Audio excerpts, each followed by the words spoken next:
बनारस राजनीति के रंग में रंग चुका है क्योंकि चुनाव करीब है यहां भी, और आज भी याद रखिए 49 सीटों पर मतदान इस वक्त भी जब हम बात कर रहे हैं तो हो रहा है। ये प्रधानमंत्री नरेंद्र मोदी की तस्वीरें, बनारस की गलियों से गुजरते हुए प्रधानमंत्री नरेंद्र मोदी। कुमार अभिषेक हमारे साथ हमारे सहयोगी जुड़ गए हैं और मोहल्ला 80 में ही वो मौजूद हैं। यहीं से ये काफिला इस वक्त गुजर रहा है। अभिषेक, क्या दिख रहा है? लोग कितना प्रधानमंत्री के करीब पहुंच पा रहे हैं और इन सब के बीच कब तक पहुंचेंगे काशी विश्वनाथ?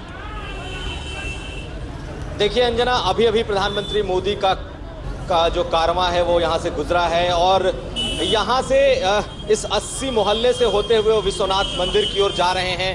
बहुत ही संकरा मोहल्ला है। वो नीरज की कविता है कि कारवां गुजर गया गुबार देखते रहे। तो इस वक्त मोदी का काफिला आगे बढ़ चुका है और हम पीछे छूट गए हैं, और जो लोग हैं जो उस काफिले में थे वो गली संकरी होने की वजह से कई लोग यहाँ उस कारवां से पीछे हैं। लेकिन हजारों की तादाद मोदी के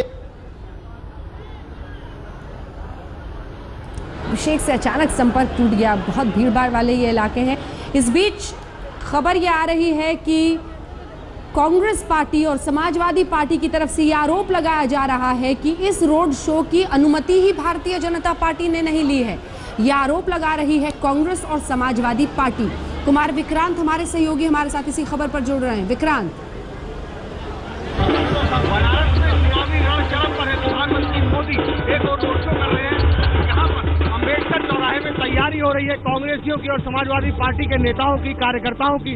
राहुल गांधी और अखिलेश यादव यहाँ पर अब से कुछ देर बाद रोड शो करने वाले हैं। तमाम कार्यकर्ता और बड़े नेता यहाँ मौजूद हैं। उत्तर प्रदेश के जितिन प्रसाद युवा नेता और राजस्थान से अशोक गहलोत पूर्व मुख्यमंत्री यहाँ पर आए हुए हैं। गहलोत साहब, मोदी जी का रोड शो चल रहा है। लोग कह रहे हैं कि मोदी जी का रोड शो बीजेपी को जीत दिला देगा। देखिए, ये हालत बड़ी खराब हो गई है। लोकसभा चुनाव में जो बहुमत मिला था इनको, जो वादे किए थे, वादे निभा नहीं पाया। लोगों में बहुत आक्रोश है यहाँ पर। इसलिए आज प्रधानमंत्री को आजादी के बाद में पहले प्रधानमंत्री उनको अपने क्षेत्र में 4 दिन रहना पड़ रहा है। उससे अंदाज कर सकते हैं यहाँ के लोगों में कितना आक्रोश है, किस प्रकार वो इनका दिल जीतना चाहते हैं, वो समय बताएगा। हालात बड़े गंभीर हैं, कोई काम हुआ नहीं है, वादे सब झूठे साबित हो गए हैं, ये मेरा मानना है। बीजेपी के लोग कहते हैं कि जो बुरके में वोट डाला जाता है उसमें गलती होती है, बिना बुरके के वोट डालना चाहिए। इस तरह की बातें कैसे देखते हैं आप? बुरके में वोट, कहते हैं बुरके में वोट डालती है जो महिलाएं, उसमें कई बार पुरुष भी डाल देते हैं, इसलिए बुरके में वोट नहीं होना चाहिए। नहीं, ये खाली ये एक प्रकार से ध्रुवीकरण करने की चाल इन लोगों की, और कुछ नहीं है। आजादी के बाद आज तक इसी प्रकार वोट डाले गए हैं, किसी ने कोई शिकायत नहीं करी है। अब नई बात ला करके ज्यादा ध्रुवीकरण हो जाए वोटों का। ये इनका जीतने का तरीका एक ही रहा है देश में, विकास नहीं, खाली ध्रुवीकरण। जितिन प्रसाद जी, आप युवा नेता हैं और बार बार प्रधानमंत्री की ओर से प्रधानमंत्री कहते हैं, बीजेपी कहती है कि अखिलेश यादव और राहुल गांधी ये दोनों हार रहे थे चुनाव, इसलिए हाथ मिलाए, वरना अकेले क्यों नहीं लड़ गए? ऐसी कोई बात नहीं है। ये उनकी हताशा दिखाता है कि वो घबरा गए हैं। राहुल गांधी जी और अखिलेश यादव जी साथ आए हैं। उत्तर प्रदेश का युवा एक साथ इस गठबंधन के साथ जुड़ गया है। भारी उत्साह है, पूर्ण बहुमत की सरकार बनेगी, और यही डर से उनको लगता है कि दोषारोपण कर रहे हैं। राजीव शुक्ला जी यहाँ पर है। राजीव जी, प्रधानमंत्री कहते हैं कि राहुल गांधी ने खुद कहा था कि यहाँ बिजली नहीं आती, हाथ अगर बिजली के तार पे लग जाएगा तो करंट नहीं लगेगा क्योंकि बिजली नहीं आती। राहुल गांधी ने कहा था कि गुंडा राज है यहाँ पर, सपा के रहते विकास नहीं होगा, और उसी अखिलेश यादव के साथ राहुल गांधी गठबंधन कर रहे हैं। तो ये कौन सी बात है? जो राहुल जी ने बिजली नहीं आने की बात कही थी, वो जो है पहले जो स्थिति में उसकी बात कर रहे। धीरे धीरे अखिलेश ने स्थिति में सुधार किया और उसने 20 घंटे गांव में बिजली देनी शुरू की, 22 घंटे शहरों में बिजली देनी शुरू की। जो बीजेपी की सरकारें थी वहाँ 6 और 8 घंटे सिर्फ बिजली मिलती थी। तो पूरे उत्तर प्रदेश की पहले की अब तक की बात कर रहे थे, जो 27 साल में जो हाल रहे हैं। इसलिए और दूसरे आज नरेंद्र मोदी जी बिना परमिशन के जो है रोड चेक कर रहे हैं। ये देखो, पहले ही चुनाव आयोग का उल्लंघन प्रधानमंत्री अगर करेगा तो क्या देश का होगा? परमिशन नहीं है क्या आपका आरोप? कोई रोड शो की परमिशन नहीं है। उनके सिर्फ दर्शन करने जाना था और बिना परमिशन के रोड शो कर रहे हैं। राजबब्बर साहब, प्रधानमंत्री कहते हैं कि यही राहुल गांधी कहते थे 27 साल यूपी बेहाल, यही राहुल गांधी कहते थे कि गुंडा राज के रहते, सपा के रहते विकास नहीं होगा। आज उसी अखिलेश के साथ राहुल गांधी। अखिलेश एक प्रयोग के रूप में साबित हुआ है। अखिलेश यादव ने उन तमाम चीजों के लिए, जिन कुरीतियों को लेकर 27 साल यूपी बेहाल का हमने संकल्प लिया था, इसको हटाने का, उन कुरीतियों के खिलाफ एक प्रयोग के रूप में अखिलेश यादव जो है एक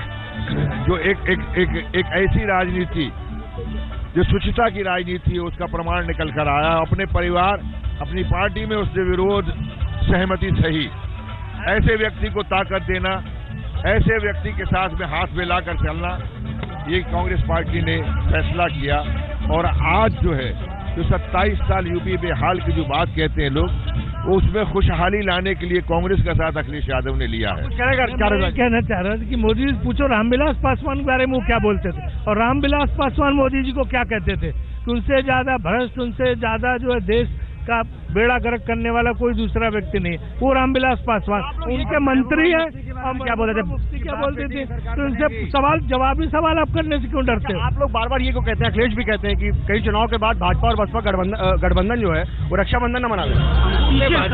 गठबंधन की संभावना है, क्यों गठबंधन कर सकते, उसका इतिहास है, पहले 2 बार कर चुके हैं। 101 मुस्लिम प्रत्याशियों को टिकट दिए बसपा ने। ठीक है, दिए होंगे, लेकिन गठबंधन करने का खतरा रहता है। और यहाँ बिहार प्रदेश कांग्रेस के अध्यक्ष भी यहाँ पर आए हुए हैं, उनसे बात करते हैं। सर, बिहार के करीब है बनारस और आप यहाँ पर आ गए। बिल्कुल बिल्कुल, इतनी कांग्रेस को कि बिहार से भी लोग आना पड़ रहा है। नहीं, राहुल गांधी जी का रैली है, तो निश्चित रूप से जब उत्तर प्रदेश के लोग बिहार में मदद करने आ सकते हैं, तो बिहार के लोग उत्तर प्रदेश में क्यों नहीं आएंगे? तो आप देख सकते हैं कि यहाँ माहौल गर्म हो चुका है, खासकर बनारस के अंबेडकर चौराहा जहाँ पर है, जहाँ पे राहुल गांधी और अखिलेश यादव जहाँ से शुरुआत करेंगे। आप देख सकते हैं तमाम यहाँ पर जो कार्यकर्ता हैं वो मौजूद हैं। कांग्रेस के तमाम बड़े नेता, बिहार से भी कांग्रेस के नेता यहाँ पर आए हैं, बिहार करीब है यहाँ से। तो कुल मिलाकर राशिद अलवी साहब भी हमको मिल गए यहाँ पर। राशिद साहब, क्या कहेंगे, क्या माहौल है? मोदी जी यहाँ पर रोड शो कर रहे हैं, मोदी जी का गढ़ है ये, यहाँ से सांसद है वो, फिर आप लोग इतना जोर लगा रहे हैं, कौन हार जीत? देखिए, जोर हम नहीं लगा रहे, बनारस की जनता लगा रही है कि नरेंद्र मोदी जी को यहाँ से भगाना है। कोई वादा उन्होंने पूरा नहीं किया। उन्हें गंगा माँ ने बुलाया था, अपनी माँ को भी भूल गए और गंगा माँ को भी भूल गए। बनारस के अंदर सारी सीटें कांग्रेस पार्टी जीतेगी, भारतीय जनता पार्टी हारेगी। बुरके की बात आई है राशिद साहब कि बुरके में वोट डलता है तो कई बार उसमें खामियां रहती है, बिना बुरके के वोट डलना चाहिए, बीजेपी कहना। भारतीय जनता पार्टी पूरे उत्तर प्रदेश के चुनाव को हिंदू मुस्लिम करना चाहती, पोलराइजेशन करना चाहती, विकास की कोई बात नहीं कर रही है। ये देश के लिए भी दुर्भाग्यपूर्ण है और देश के लोग कभी भी इस बात को पसंद नहीं करेंगे। लेकिन अगर बुरके में कोई गलत आदमी वोट डाल दे, तमाम नेता ये आरोप लगाते हुए और इन सब के बीच आरोप में ये भी कहते हुए कि इजाजत नहीं ली गई है इस रोड शो की, पूरी जानकारी तह तक इस पर आनी बाकी है, पहुंचाएंगे आप तक। लेकिन इस बीच दूसरी तस्वीर भी आई, आपको दिखाते हैं। एक तरफ प्रधानमंत्री नरेंद्र मोदी का ये रोड शो, दूसरी तरफ अखिलेश तैयार। यहाँ पर लगता है रैली के साथ रोड शो की शुरुआत हो रही है। सुनिए क्या कह रहे हैं अखिलेश। हम भदोही के लोगों को, बुनकर भाइयों को और गरीबों को भरोसा दिलाते हैं कि ये सरकार में हमने गरीबों के लिए काम किया है। इलाज कराना चाहते हैं, दवाई का पैसा सरकार से दिलाना चाहते हैं, गरीब माताओं बहनों को पेंशन दिलाना चाहते हैं, नौजवानों को कम से कम रोजगार, नौकरी मिल जाए वो हम ट्रेनिंग कराना चाहते हैं। तमाम विरोधी लोग तो बात कर रहे हैं कब्रिस्तान और शमशान की, हम बात करना चाहते हैं लैपटॉप और स्मार्टफोन की। इसलिए इस चुनाव में हमारी मदद करो और आपसे मदद मांगने आए हैं।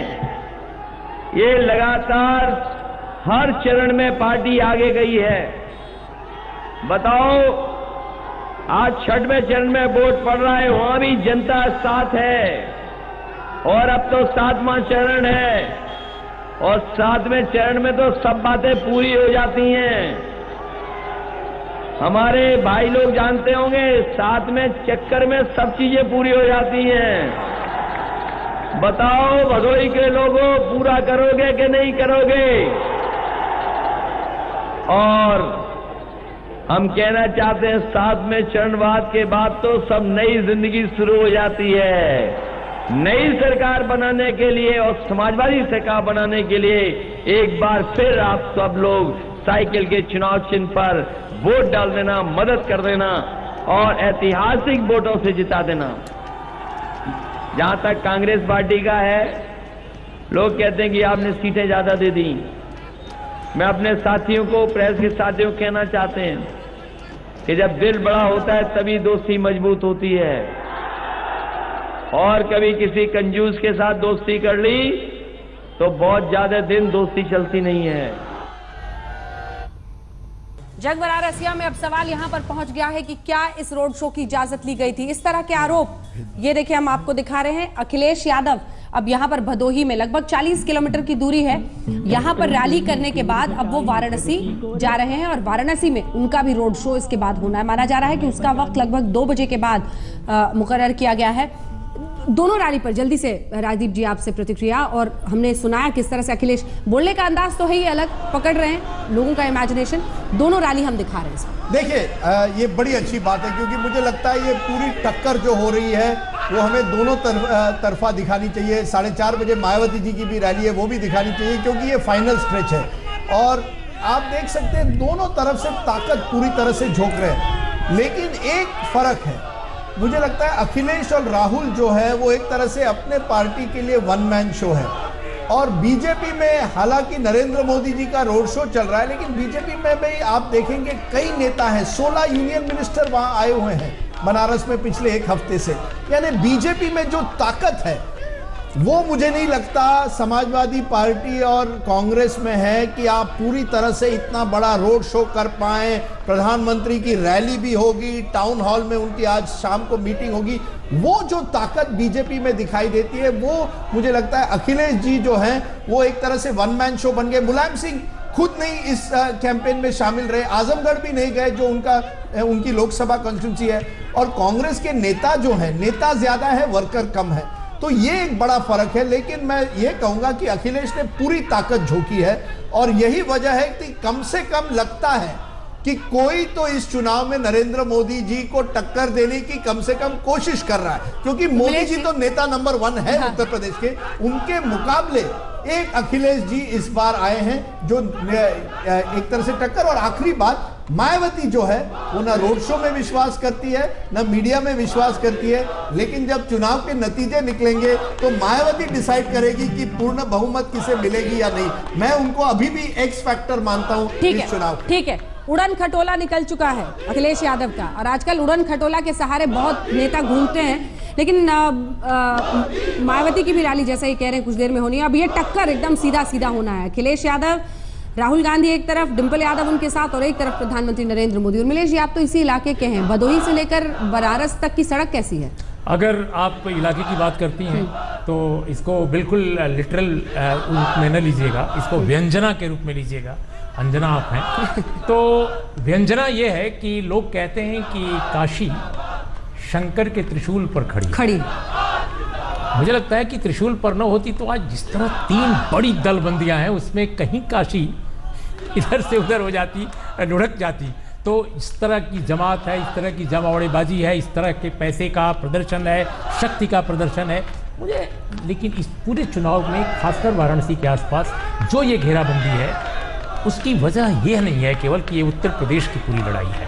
कहीं ना कहीं नरेंद्र मोदी जी का अपना निर्वाचन क्षेत्र, उसकी 8 सीटें, वहाँ पर डामाडोल स्थिति, उसको संभालने की एक शिद्दत से कोशिश भी है कि भैया अगर उत्तर प्रदेश में भारतीय जनता पार्टी बहुत कामयाब नहीं होती है और वाराणसी में भी कामयाब नहीं हो पाती है तो लोग ये कहेंगे कि प्रधानमंत्री के अपने निर्वाचन क्षेत्र में इतनी बड़ी पराजय हुई। मुझे लगता है उसको काउंटर करने के लिए जो राजदीप कह रहे हैं कि 16 मंत्री, कोई कह रहा है 26 मंत्री, और स्वयं आज का ये शो, मुझे लगता है उसकी सबकी एक मिलीजुली कोशिश है कि निर्वाचन क्षेत्र को संभाला जाए। उत्तर प्रदेश को तो संभालने की कोशिश हो ही रही है, यहां भी कंसंट्रेट किया जाए, ये मुख्य मकसद मुझे दिखता है इस तरह की लामबंदी का। तो ये सवाल हमेशा उठता है, विकास बनाम मेगा शो जो हम करते हैं, तो उस उड़न खटोले का जिक्र हुआ था। ये जो भदोही से लेकर बनारस तक का रास्ता है, 40 किलोमीटर की दूरी है, लेकिन मजाल है कि कोई 2 घंटे से कम में ये दूरी पूरी कर ले। आपके लिए वो 2 घंटे है, जबरदस्त टाइम लगता है सर। अगर आप बनारस के शहर तक पहुंच भी जाएं, जबरदस्त ट्रैफिक जाम रहता है। सबसे जाम कैसा रहता है सर? आधी सड़क खुली रहती है। नहीं, अगर आप वीआईपी, अगर मैं आम आदमी हूं तो मैं बनारस की सड़कों पर जा ही नहीं सकता हूं, लेकिन आप वीआईपी अगर हैं तो गाड़ी का काफिला चलता रहेगा, या तो आप अखिलेश यादव हो या फिर नरेंद्र मोदी जी हो। और यही सबसे बड़ी दिक्कत है, ये सब रैलीज हुआ करते हैं, लेकिन क्या बनारस की वस्तुस्थिति जो है वो वाकई बदलेगी? रैलीज और रोड शो से आप माहौल बना सकते हो, बनारस को बदल नहीं सकते। जमीनी स्थिति रोड शो से नहीं बदलती, जो लोग जा रहे हैं वो भी जानते हैं। फौरन एक छोटे से ब्रेक के बाद लौट रहे हैं, विशेष पेशकश जारी है क्योंकि अब काशी विश्वनाथ मंदिर भी पहुंचना है प्रधानमंत्री को। देखते रहिए आज तक।